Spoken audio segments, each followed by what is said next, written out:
오늘은 요한계시록 13장 4절에서 7절 말씀을 우리가 읽었는데, 지난 시간에 이제 2절, 3절 말씀을 우리가 선고했죠. 짐승, 이제 7머리 10뿔 짐승이죠. 이제 장차 나타나게 되어질 적그리스도가 누군가, 이것을 하나님께서 우리에게 지금 보여주시고 있는 겁니다. 그러므로 이 적그리스도가 누군지를 우리가 바르게 깨달아야 되죠. 사람의 지혜 또는 인간의 이성으로는 이것이 분별이 안 되는 겁니다. 오직 영으로만 분별이 되는 것이요, 하나님의 말씀을 통해서만 분별을 할 수가 있는 거예요. 홍수가 나서 다 멸망하기까지 깨닫지 못한다, 노아의 때와 같다, 이 주님의 재림의 때가. 그러니까 적그리스도의 환란이 마치 홍수와 같아서 멸망하기까지 깨닫지 못한다는 거예요. 그러니까 적그리스도가 누군지를 누구나 다 분별할 수 있고, 교회가 다 쉽게 알아챌 수만 있다면야 그럴 리가 없죠. 그런데 이와 같이 홍수에 다 빠져서 멸망할 때까지 깨닫지 못하는 것처럼 적그리스도가 등장을 했는데, 이 사람이 적그리스도인지 아닌지 이것이 분별을 못하고 짐승표를 받고 멸망에 떨어지는 거예요. 그런데 이제 이와 같은 2절, 3절 또는 오늘 말씀, 그 이하의 말씀들을 통해서 우리가 이제 적그리스도가 누구냐를 갖다가 정확하게 분별할 수 있게 하시는 거예요. 그러니 이와 같은 하나님의 말씀을 우리가 잘 듣고 깨달아서 새기고, 그리고 그러한 일이 이제 있을 때 이와 같이 오늘 말씀처럼 아주 담대하게 싸울 수 있는 자가 되어져야 된다. 그것을 우리에게 지금 말씀하시는 겁니다. 이제 4절, 용이 짐승에게 권세를 주므로, 용이 짐승에게 권세를 줬다. 용에게 주어진 권세를 짐승에게 주는 거죠. 그런데 용은 피조물이죠. 붉은 용, 이것은 사탄이요 마귀다라고 이미 12장 9절에서 말씀을 하고 있죠. 이게 마귀, 사탄, 이것은 피조물이지 창조주가 아니에요. 신이 아니죠. 이제 신이라는 의미는, 성경에서 말씀하시는 신이라는 의미는 창조주요 조물주를 말하는 것이고, 창조주 조물주는 오직 우리의 하나님 여호와 하나님 한 분밖에 없어요. 그러면은 이 사탄 마귀는 뭐냐? 피조물이고, 피조물이 권세를 짐승에게 주었다. 그것은 하나님께서 허용하신 범위 안에서 이루어지는 역사고, 또 하나님의 자녀들의 구원을 위해서 하나님께서 허용하신 것이죠. 그렇게 마귀에게 넘겨진 이 세상의 모든 권세를 짐승 적그리스도에게 주고, 적그리스도가 그것을 받게 되어지는 겁니다. 그런데 이제 이 적그리스도라는 사람이 이마에 뿔 나고 외눈박이고 이상한 모습으로 나타나는 것이 아니고, 사람의 모습으로 나타나되 아주 인물도 더할 수 없는 인자한 그런 인상을 가지고, 또 말도 아주 청산유수요, 세상의 모든 지혜를 가진 자처럼 아주 지혜롭게 이야기를 하고, 또 사랑과 평화를 반드시 이야기하는 거예요. 그러니까 이성이나 이와 같은 세상의 지식으로는 도저히 이것이 적그리스도다 분별할 수가 없는 것이죠. 죽이는 자요 망하게 하는 자들이라는 것을 분별할 수가 없는 거예요. 거기다가 죽었다가 살아나는 거짓 이적까지 보이잖아요. 3절에 죽었다가 살아나는 거짓 이적까지 보여서 마치 그리스도의 부활을 비슷하게 흉내까지 내는 겁니다. 거기에 이제 마귀의 지혜, 마귀의 권세를 받았으니 세상의 난제, 세상의 어려운 문제들을 기가 막히게 해결하는 거예요. 우리가 요즘 이제 그 이스라엘과 팔레스타인의 이제 하마스라는 무장단체하고 전쟁이 벌어졌는데, 세계 최고의 나라의 대통령이 거기까지 갔는데 이게 해결을 못 하잖아요. 이것은 아주 해결될 수가 없는 거예요.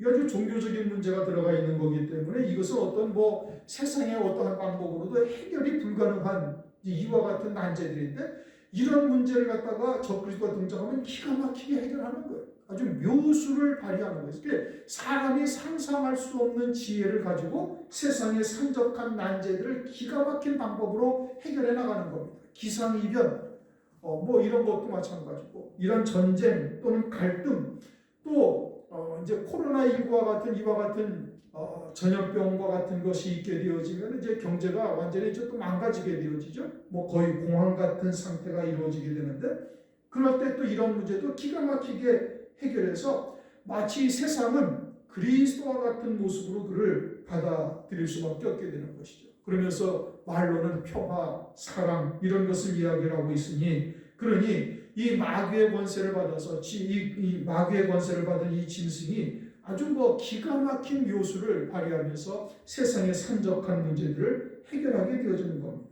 용이 짐승에게 권세를 준 거예요. 세상의 공중권세 잡은 자는 누구죠? 마귀죠. 그런데 그 마귀가 짐승에게 권세를 주었으니 세상의 그 어떠한 난제, 갈등, 문제 해결 못할 게 없는 거예요. 그러니 마치 세상에 아주 구세주와 같은 모습으로 등장을 하게 되어지니 온 세상 사람이 다 추앙할 뿐 아니라 문제는 교회죠. 세상에 속한 교회도 그를 다 추앙하게 되어진다. 그래서 온 세상이 이제 하나의 정부로 결국은 이제 나아가게 되죠. 유엔이라는 것이라든지 WTO, 우루과이 라운드라든지 기타 등등 모든 이 국제적인 단체들이 추구하는 바가 그런 것을 만들어 놓은 이유가 뭐예요? 세상의 갈등을 해결하자 이겁니다. 그리고 세상은 단일 정부로 만들자. 그래서 한 사람의 통치 아래서 모두가 다 평화롭게 서로 공존하는 길을 찾자. 이것이 이제 유엔이라든지 WTO, WLO, 기타 등등 여러 가지의 세상에 있는 단체들이 국제적인 단체들이 하고 있는 일들이 그거거든요. 그런데 이제 용이 짐승에게 권세를 주어서 이 짐승이 그 모든 아주 산적한 난제들을 기가 막힌 방법으로 해결하는 거예요. 그래서 용에게 경배하며 짐승에게 경배하여 가로되. 용은 사탄인데 용을 경배하지는 않죠. 그런데 용의 모든 대리자요, 용의 마귀의 화신인 짐승을 경배하는 것은 누구를 경배하는 거예요? 그는 마귀를 경배하는 것이 되는 것이죠. 그러면서 누가 이 짐승과 같으뇨? 짐승의 인격이 참으로 존경받기에 합당하다 이런 의미인 겁니다. 사랑과 평화를 이야기하며 세상의 산적한 난제들을 해결하는 이 사람과 이 사람과 같은 사람이 세상에 있을 수가 어디 있겠느냐. 인품으로도 전혀 하자가 없고 그의 하는 말도 기가 막히게 아주 지혜롭게 그리고 참으로 세상의 현자와 같은 말을 하고 있고 그러니 지혜와 인품이 이보다 더 훌륭한 사람이 있을 수가 있겠는가 이제 이렇게 말하는 겁니다. 그러면서 누가 능히 이로 더불어 싸우리요. 그 권세는 말할 수 없죠. 그러니까 누가 능히 이로 더불어 싸울 것인가 이제 이렇게 지금 이야기를 하는 겁니다. 그런데 이제 말씀을 조금 밑으로 내려가 가지고 6절부터 읽어보십시다. 짐승이 입을 벌려 하나님을 향하여 회방하되 그의 이름과 그의 장막 곧 하늘에 거하는 자들을 회방하더라. 또 권세를 받아 성도들과 싸워 이기게 되고. 누구와 싸워요? 성도들과 싸우는데 이 성도들은 누구라는 거예요? 6절 끝부분에 보면은 하늘에 거하는 자들을 회방하며 하늘에 거하는 자들과 싸운다 이겁니다. 지금 4절에서는 뭐라고 그랬어요? 누가 이 짐승과 같으뇨? 누가 능히 이로 더불어 싸우리요? 세상 모든 사람들이 이와 같이 이야기를 하고 그렇게 생각을 하고 세상에 속한 교회도 이와 같이 이야기를 하는 거예요. 12장 12절을 읽어보십시다. 12장 12절. 그러므로 하늘과 그 가운데 거하는 자들은 즐거워하라. 그러나 땅과 바다는 화 있을진저 이는 마귀가 자기의 때가 얼마 못된 줄 알므로 크게 분내어 너희에게 내려갔습니다. 마귀가 어디로 내려갔다고요? 땅과 바다로 내려갔어요. 하늘과 하늘에 거하는 자들에게는 거기에서 있을 곳을 찾지를 못했다 이겁니다. 그럼 하늘은 뭐라고 그랬어요? 이미 순교한 자들, 하늘에 있는 자들이고 하늘에 거하는 자라는 것은 육체를 입고 아직은 이 땅에 있으나 온전히 하늘에 속한 자를 말하는 겁니다. 땅에서 완전히 끊어진 자요, 베어진 자요, 완전한 히브리인이 되어진 자. 세상의 것에서는 그 어떠한 위로도 받을 수가 없고 세상 것으로는 그들을 갖다가 어찌할 수 없는 이와 같은 신앙을 가진 자. 이게 하늘 가운데 거하는 자죠. 그러니 지금 6절에서 하늘에 거하는 자들을 회방하더라. 또 권세를 받아 성도들과 싸운다 이겁니다. 지금 4절 끝부분에는 누가 능히 이로 더불어 싸우리요? 라고 이야기를 하고 있는데 그와 함께 그 적그리스도 짐승과 함께 싸우는 자들이 있는데 이 싸우는 자들은 누구예요? 하늘에 거하는 자들과 싸우는 거예요. 그러면 하늘에 거하는 자들은 뭐냐? 더 밑으로 내려가면 8절을 읽어보십시다. 죽임을 당한 어린 양의 생명책에 창세 이후로 농명되지 못하고 이 땅에 사는 자들은 다 짐승에게 경배하다. 그럼 하늘에 거하는 자들은 어느 책에 기록이 된 자들이? 어린 양의 생명책에 기록된 자들이고 어린 양의 생명책에 기록되지 못한 자들은 어디에 속한 자들이? 땅에 사는 자들이다 이겁니다. 결국은 장차 환란이 다가오게 되어지면은 하늘에 거하는 자들은 짐승과 싸울 수 있는 믿음의 용사들이 되는 것이고 그러한 믿음의 용사들이 되기 위해서는 반드시 어디에 거하는 자가 되는 거예요? 하늘에 거하는 자가 되어야 되는 것이고 하늘에 거하는 자라는 의미는 다른 말로 하면 어떤 말이냐? 어린 양의 생명책에 그 이름이 기록된 자들이다 이겁니다. 그러니 어린 양의 생명책에 그 이름이 기록된 자들은 장차 누구와 싸우는 거예요? 짐승과 싸우는 거예요. 짐승의 정체가 무엇인지를 안다 이겁니다. 사람들은 아무도 모르고 어마어마한 존경심을 갖고 짐승을 경배하고 교회도 어떻게? 교회도 짐승에게 잠깐 경배하고 예배를 드리자. 이제 이렇게 교회도 다 바뀌어요. 뭐 중국에서 이미 이제 말씀드린 것처럼 중국은 이미 그렇게 돼버렸잖아요. 시진핑한테 잠깐 묵도하고 애국가 부르고 그리고서 예배를 드려야 된다. 라고 하면서 이제 중국은 이미 그렇게 시도를 하고 있다는 말씀이죠. 그와 같이 또 우리나라가 일제 식민지 통치를 받고 있을 때 우리나라도 교회가 그랬잖아요. 일본에 있는 왕에게 잠깐 경배하고 그리고 예배를 드리자. 그거를 반대하던 자들은 이제 반대하던 목사들은 다 순교한 거예요.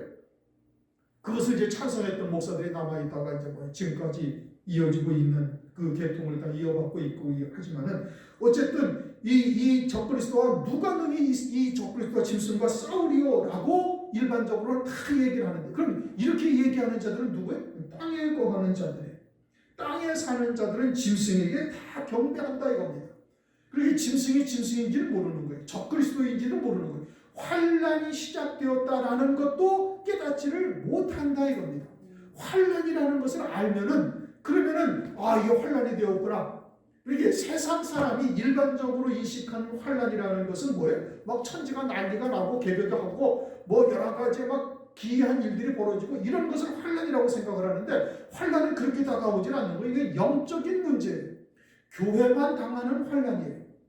교회가 어떻게 이제 이와 같은 환란을 갖다가 분별할 수 있는가? 그것은 말씀을 통해서 분별하는 거예요. 성경을 통해서. 마지막 때 다니엘서 9장 27절을 보면은 한 이레의 언약을 이 짐승이 맺잖아요. 이스라엘과. 그리고 그 한 이레의 절반이 지나면은 제사와 예물을 금하고 자기를 하나님으로 섬기도록 강요하게 된단 말이에요.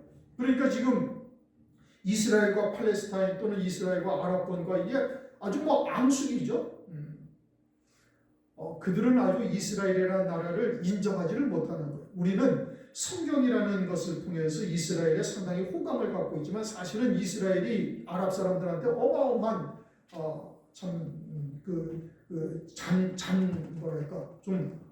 힘든 일들을 많이 저지르는 건 사실이에요. 그들은 지금 그 나라가 아주 생존이 걸리는 문제니까 절대적으로 그 나라를 사수하는 것이고 어쨌든 하나님의 뜻을 이루어가는 과정이기는 하지만 이제 여러 가지 일들이 이제 이와 같이 갈등의 요소가 되어가지고 해결할 방법이 없어요. 그런데 이 적그리스도가 등장하면은 이스라엘 그들에게 제사와 예물을 드릴 수 있는 이 기가 막힌 일들을 이루어가는 거예요. 그것을 통해서 우리는 무엇을 알아요? 적그리스도의 환란이 시작되어졌고 저놈이 적그리스도라는 것을 우리가 분별할 수 있게 되어지고 그리고 이 땅에서 이미 이제 그와 같은 믿음의 자리에 우리가 서게 되어지면 그때 이 적그리스도와 누가 능히 이루 더불어 싸우리가 하는데 싸울 수 있는 담대한 믿음을 가지는 거예요. 시편 3편 6절에 다윗이 이렇게 고백하잖아요. 천만인이 나를 둘러치려 해도 나는 두려워 아니하리라. 이와 같은 담대한 믿음을 우리가 가질 수 있어야 되는 거예요.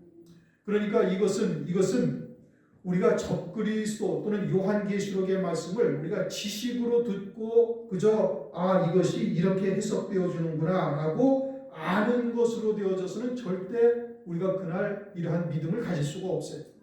아주 이것이 우리에게 생명이 되어지고 아주 우리의 온전한 소망이 되어지고, 그리고 이러한 말씀을 통해서 우리가 어린 양의 생명책에 농명된 자로서 딱 은혜 시대에 기록되지 아니하면 환난 날에 이렇게 싸울 수가 없다 이겁니다. 이미 8절에 지금 6절, 7절, 8절에서 이 마귀와 싸울 수 있는 자가 누군가를 말씀하고 있고, 다니엘서 12장 1절에서도 창세일에 어떤 개국일에 어떤 환란이 있는데 그 환란 날에 구원받는 자들은 책에 이름이 기록된 자들만 구원받을 것을 말씀하고 있잖아요. 그러니까 환란이 시작되기 전에 어린 양의 생명책에 그 이름이 농명된 자들만 환란 날에 이렇게 짐승을 구별할 수가 있고 분별할 수가 있고, 또 분별할 뿐만 아니라 그와 싸워서 승리, 영적인 승리를 할 수 있음을 말씀하고 있는 거예요. 그러니까 이러한 하나님의 말씀을 우리가 지식으로 받고 안다고 해서 될 수 있는 일이 절대 아니다 이겁니다. 이게 믿음으로 받아서 그러한 믿음으로 사는 것이 우리의 삶 가운데 나타날 뿐 아니라 어린 양의 생명책에 그 이름이 기록이 된 자만이 환난 날에 승리할 수가 있는 것이고 저 그리스도와 싸울 수가 있는 거예요. 안다고 해서 될 수 있는 문제가 아니에요. 알아도 육에 속한 자들은, 그냥 땅에 거하는 자들은 다 짐승표를 받는 거예요. 그러니 우리가 철저하게 땅에서 끊어지지 아니하면 환난 날에 승리한다는 것은 장담할 수가 없다 이겁니다. 그러면 내가 땅에서 완전히 베어진 자요 어린 양의 생명책에 농명이 되었다라는 것이 어떻게 확인이 되는가? 그것은 신앙생활, 교회 생활을 통해서 확인되어지는 거예요. 누누이 말씀드리는 거지만 금초 때 교회를 통해서 깨뜨려지고 부셔지고 연단되어져야 그와 같이 어린 양의 생명책에 농명이 될 수가 있는 겁니다.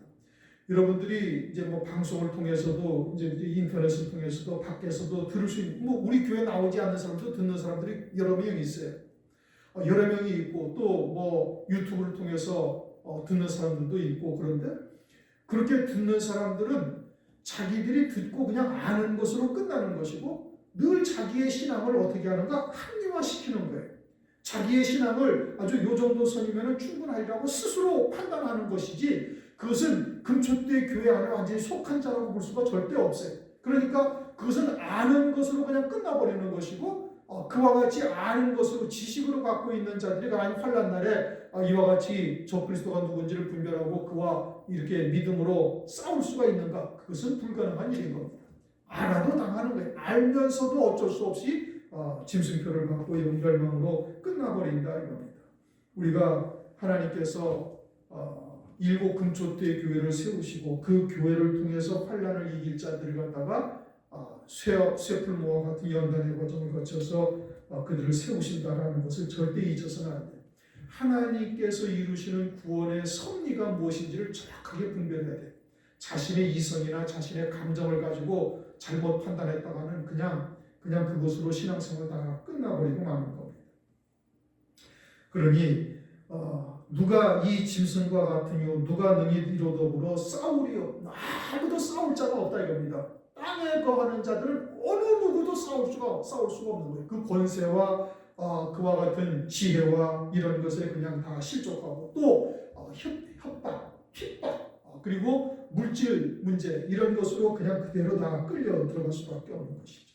5절 또 짐승이 큰 말과 참남된 말하는 입을 받고, 큰 말이라는 것은 자기가 세상을 구원하리라 할 수 있으리라고 장담하는 거예요. 뭐 전염병, 경제공황, 뭐 아랍과 이스라엘의 이 갈등, 전쟁, 기타 뭐 기상이변 이런 문제들을 기가 막히게 해결해 간다 이겁니다.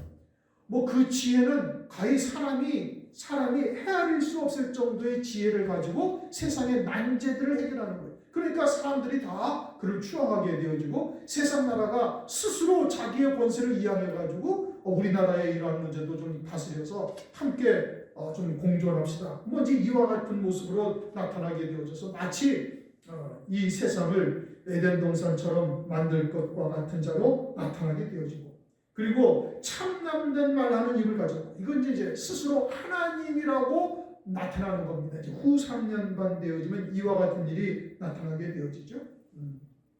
하나님으로 섬기도록 강요하는 일이 이제 벌어지게 되어지는 거예요. 이것은 이미 우리가 다니엘서 8장의 작은 뿔이 실존 인물이고 역사적으로 나타나는 실존 인물이고 그 시리아 왕인 안티오코스 에피파네스가 어떻게 유대 땅에 행동을 했는가를 이제 우리에게 보여주시면서 그것은 그림자로 이와 같이 행할 것을 말씀하고 있는 것이죠. 그래서 참남된 말을 하고 또 42달 일할 권세를 받았다. 이 42달 일할 권세를 받았다는 것은 전 3년 반을 말하는 겁니다. 그 뒤에 이어지는 것처럼 이제 성도들과 싸워 이기는 이 일을 받은 거예요. 후 3년 반을 말하는 것이 아니다 이겁니다.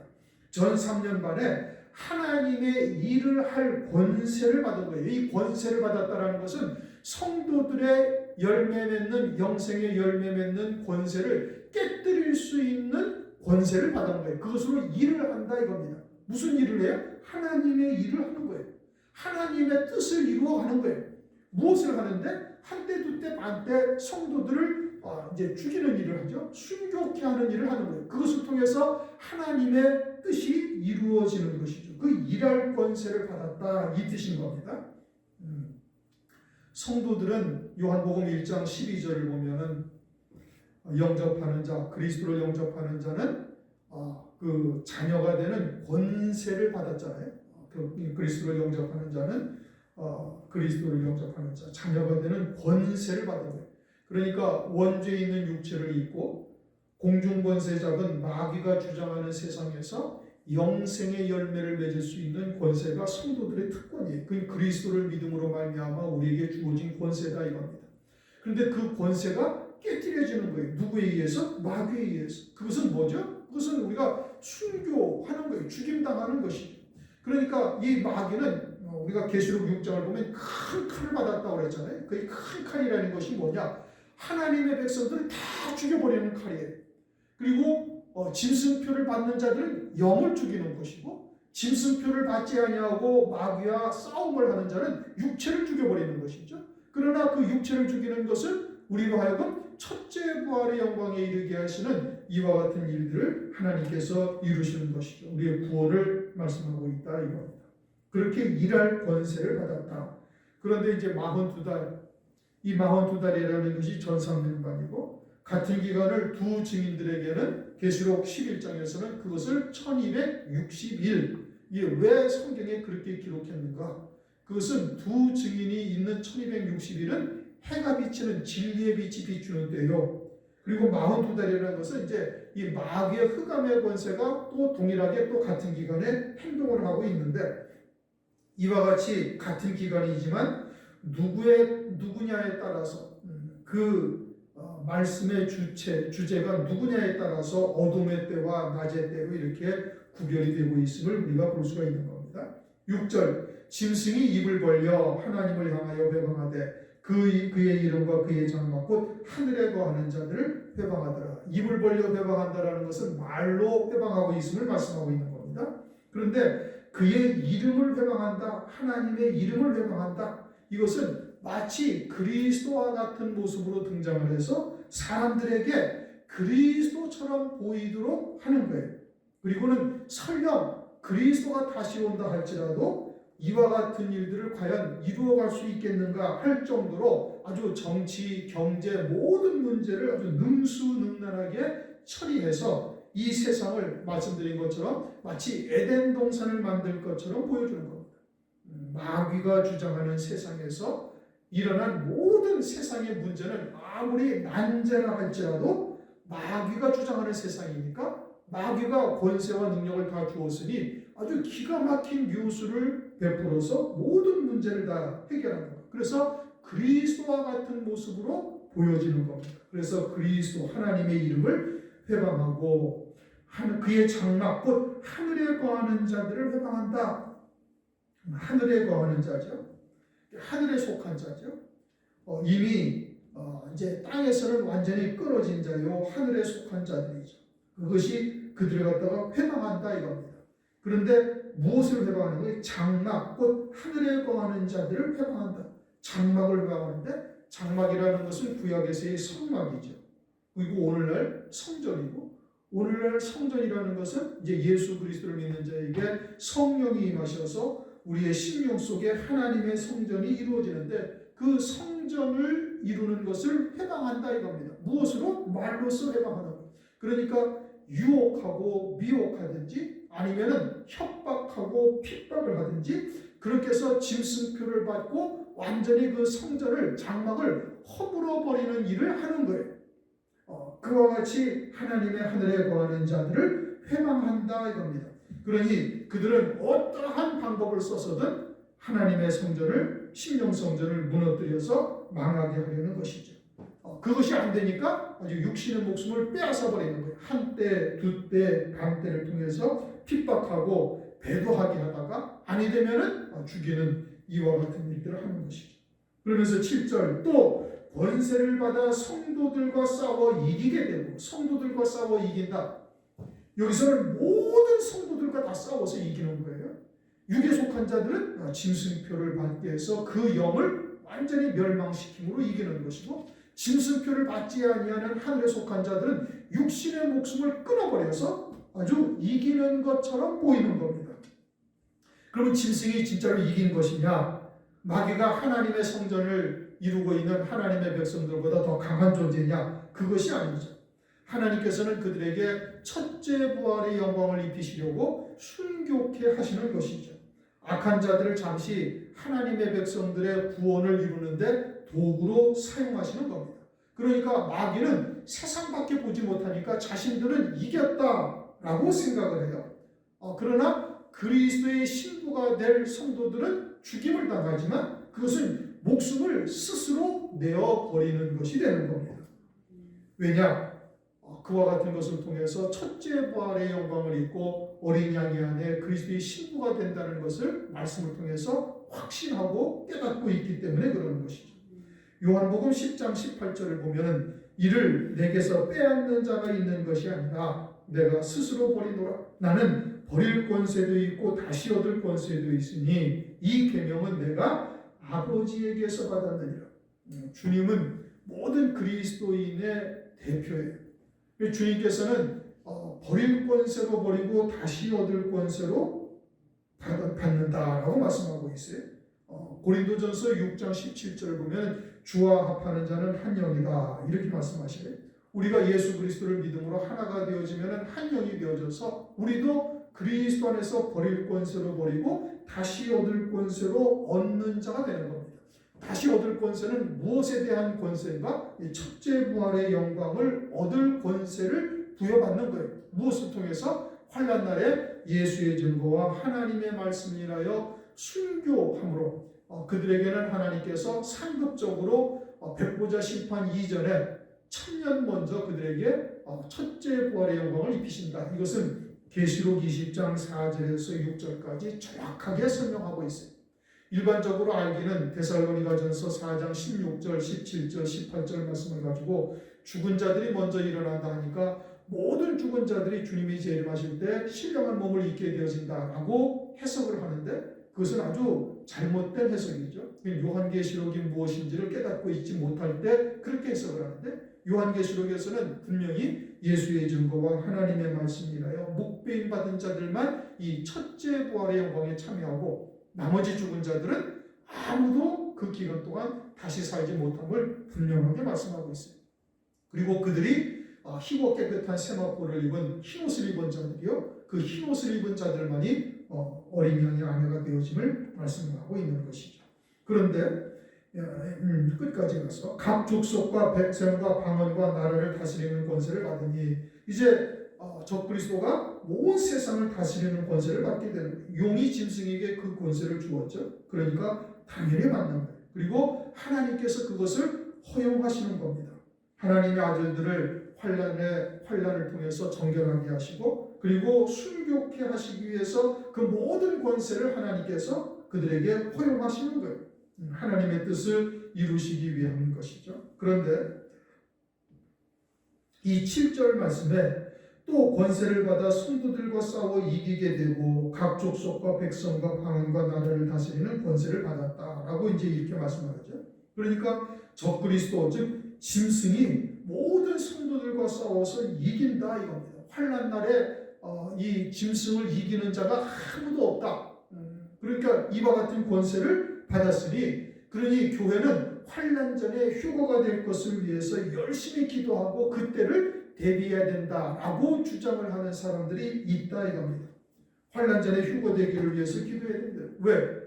환난이 시작되면 짐승이 성도들을 다 이겼다 이겁니다. 다 이기게 되어지니까 절대 이길 수가 없으니 그러니 환난 전에 휴거가 되기를 위하여 기도한다고 말하고 있어요. 그런데 그분들은 요한계시록 7장에서 요한계시록 7장에 아무라도 능히 셀 수 없는 큰 무리가 흰옷을 입고 손에 종려가지를 들고 보좌 앞과 어린 양 앞에 서서 찬송하고 있죠. 요한계시록 7장 9절에. 그래서 이들이 어디서 나오는가 물으니까 환난에서 나오는데 환난 가운데 어린 양의 피에 그것을 씻어 희게 하였다. 그래서 흰옷을 입었다. 이것은 순교한 성도들을 말하는 것이죠. 순교한 성도들이 흰옷을 입은 것이고 그들이 손에 종려가지를 들었다는 것은 무슨 의미예요? 이게 승리의 의미예요. 자신들이 믿음으로 끝까지 하나님의 은혜로 말미암아 승리했다는 뜻이에요. 그렇게 종국적인 승리자는 누구예요? 순교한 성도들이 승리한 것이지 짐승이 승리하는 이기는 것이 아니다 이겁니다. 짐승이 이겼다라는 것은 짐승은 이후의 구원의 세계를 보지 못하죠. 이 물질 세계 이 세상만 보는 거예요.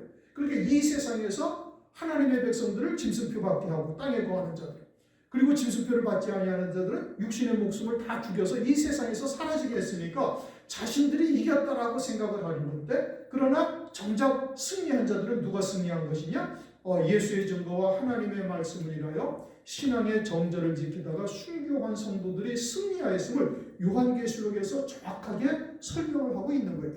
손에 종려가지를 들고 흰옷을 입고 하나님의 보좌 앞에서 찬양을 하는 것은 그들이 승리했다는 얘기고 그 흰옷을 입었다라는 것은 예수의 증거와 하나님의 말씀을 인하여 순교한 성도들이라는 것을 요한계시록 6장 9절 이하의 11절까지 말씀하고 있고 그 흰옷 입은 자들이 어린 양이 아니여 그리스도의 신부고 이들이 첫째 부활의 영광을 입는 성도들이고 그들 외에는 그 1000년 동안 어느 누구도 다시 살지 못한다라는 하나님의 말씀이 정확하게 딱 기록이 되어져 있는 거예요. 그러니까 종국적인 승리자는 누가 승리자예요?